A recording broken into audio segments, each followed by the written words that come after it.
Selamat pagi saudara-saudara yang dikasihi Tuhan. Selamat bertemu kembali dalam menu sarapan firman, makanan yang sesungguhnya buat kita yang membuat hidup benar-benar hidup. Kali ini saya ingin membawakan topik yang amat mendasar. Kembali ini untuk tahap ini salah satu topik yang paling sering saya ulang. Itu tentang anugerah, tentang keselamatan yang berdasarkan anugerah. Kita baca Efesus pasal 2 ayat 8 dan 9. Sebab karena kasih karunia atau anugerah kamu diselamatkan oleh iman.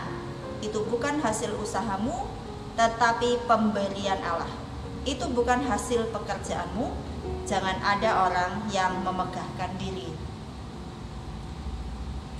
Saudara, ya kita semua tahu ayat ini dan banyak lagi ayat lain yang menunjukkan betul-betul kita diselamatkan karena anugerah pemberian, semata-mata pemberian dan tidak perlu ditambah-tambahi harus ada pekerjaan baik sejumlah apa, setinggi apa, kesalehan kita sebagaimana itu tidak perlu.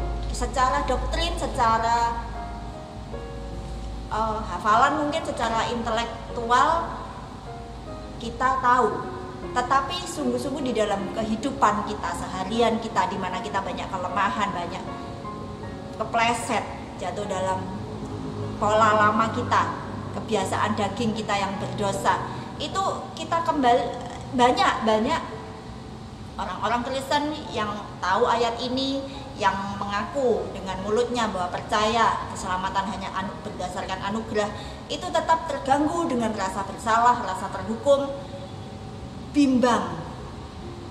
Itu artinya belum benar-benar mengerti apa artinya itu diselamatkan karena anugerah semata-mata.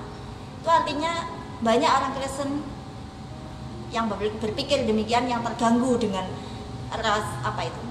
rasa terhukum ya, rasa terhakimi terus menerus ya.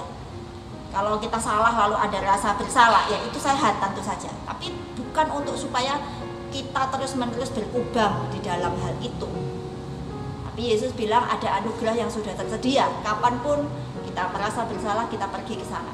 Tapi itu yang sering terjadi, apalagi kalau kesalahan berulang-ulang dan kita mungkin belum merasa berhasil untuk mengatasi itu. Masih banyak orang akan jatuh dalam rasa terhukum seperti itu dan meragukan keselamatannya. Itu artinya apa, Kak? Artinya masih ada kebimbangan, campuran pemikiran yang masuk dari dunia ini bahwa keselamatan itu anugerah plus sekian beberapa atau sekian banyak perbuatan baik atau bagaimana itu, dan itu sungguh tidak akan pernah tercapai. Nah, ada ilustrasi yang saya belakangan ini ditanya oleh seorang gitu ya, gimana dengan kremasi katanya, kalau orang meninggal apa boleh dikremasi? Lalu saya tanya, memangnya kenapa, kalau menurutmu apa misalnya tidak boleh dikremasi tapi orang ini dikremasi, apa yang ditakutkan gitu? Ya takutnya tidak masuk surga gitu loh, takutnya ya mempengaruhi apa ya, maksudnya itu dosa kan enggak, itu masuk surga enggak gitu. Lah saya bilang inilah salah satu contoh dari sekian banyak yang lain bahwa kita belum betul-betul mengerti keselamatan itu hanya benar-benar anugerah, tidak plus-plus yang lain. Pernyataan yang lain misalnya, ya doakan aja ya, doakan aja supaya masuk surga gitu. Tapi itu sudah banyak yang tahu bahwa itu salah gitu ya. Karena kita masuk surga atau tidak masuk surga, kita masuk surga hanya berdasarkan anugerah itu tadi, bukan anugerah plus doanya orang-orang sekian banyak atau apa. Itu loh anugerah yang plus-plusnya itu loh yang kadang tanpa sadar itu meracuni, mencemari kemurnian kepercayaan kita sepenuhnya kepada anugerah. Anugerah itu berarti sepenuhnya bergantung sama korban Yesus dan tidak tidak ada kebergantungan sedikit pun sama keadaan kita, sama kesalehan kita, sama perbuatan baik kita. Tapi sekali lagi itu bukan jadi surat izin untuk melakukan dosa seenaknya. Itu hal lain. Memang orang masih bimbang antara dua ini ya. Nanti takutnya menyalahgunakan anugerah dan sakarep-karepe hidup akan sudah diampuni. Yang satunya lagi ngomong percaya anugerah tapi tetap merasa terhukum terus gitu. Nah, dua ini sama-sama salah. Tapi yang lebih saya soroti untuk kali ini adalah yang sisi yang ini tadi, yang masih merasa terhukum. Ya.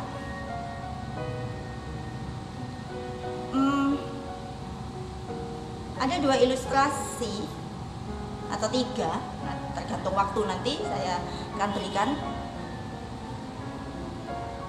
untuk memperjelas hal ini. Ya, saya pernah bagikan ini entah di pertemuan mana, ya, pertemuan kecil atau besar saya lupa, tapi tentang parasut. Mungkin kita itu orang yang suka olahraga, atletis. Kita berlatih mendisiplin diri dalam hal kesehatan.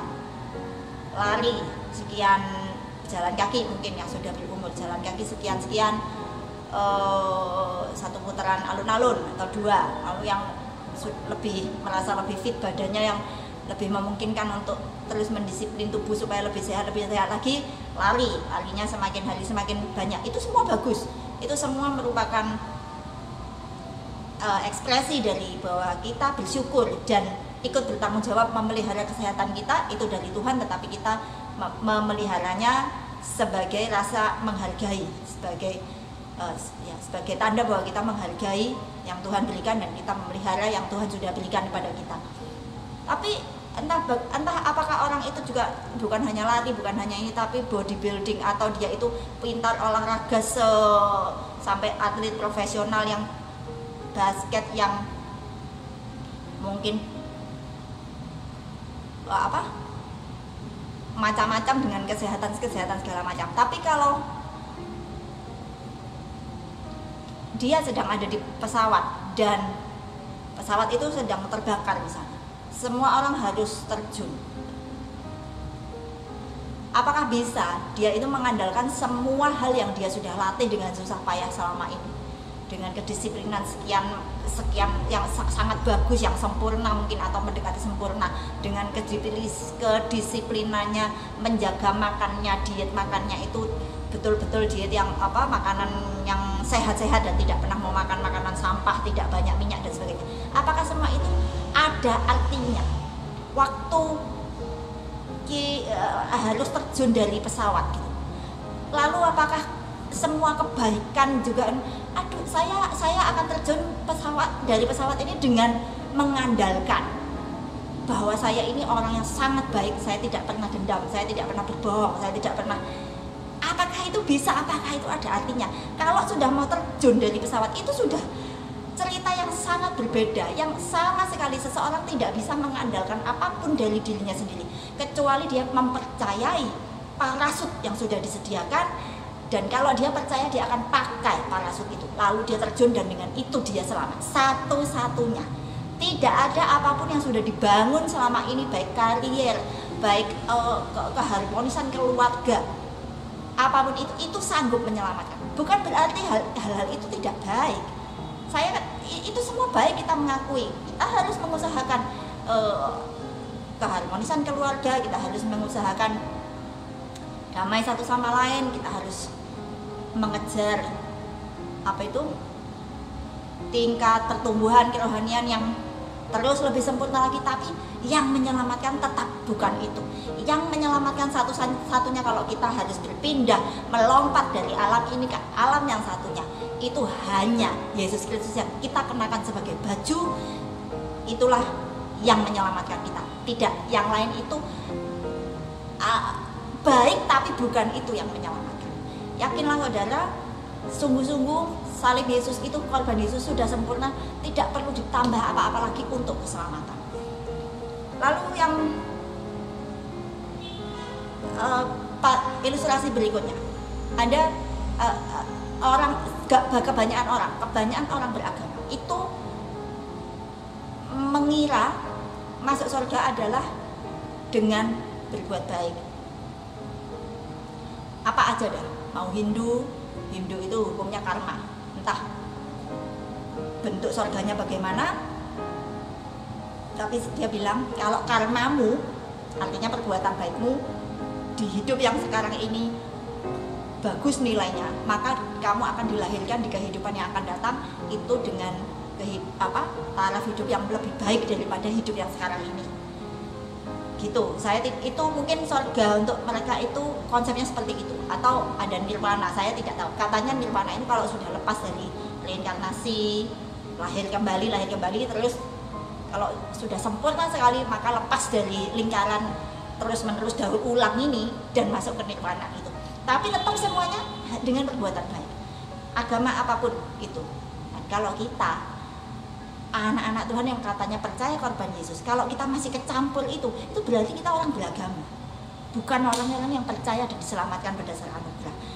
Sekarang apa ilustrasi tentang untuk mematahkan bahwa perbuatan baik itu bisa menyelamatkan? Allah itu hakim, saudara. Semua dari kita akan menghadap pengadilan Allah. Di situ Allah mengatakan, aku akan memberi imbalan upah kepada setiap orang sesuai perbuatannya. Ini bukan lagi tentang keselamatan, tetapi ini upah, ya, upah dari pekerjaan.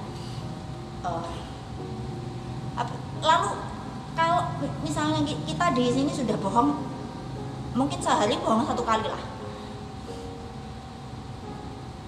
lalu tidak dimintakan ampun, pokoknya kita merasa itu kan bohong biasa sih, bohong putih atau apa, ya pokoknya bohong, ya itu berarti Yesus cuma bilang kalau iya katakan iya, tidak ya tidak, titik. Sesederhana itu, tidak usah pakai tapi-tapian, tidak usah pakai imbu-imbuan, embel-embel apa-apa. Oke, kita bohong, kita juga sering mungkin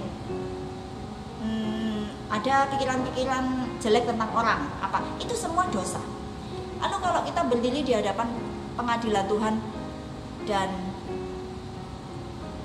Tuhan bilang hari ini tanggal sekian kamu memikirkan ini tentang orang lain, atau misalnya gini, kita katakanlah di pengadilan dunia ini aja, ini ilustrasinya, ada seorang kriminal, dia merampok bank lalu membunuh satpamnya, lalu diperhadapkan ke hakim. Nah, lalu hakimnya bilang kamu dihukum sekian tahun penjara karena begini,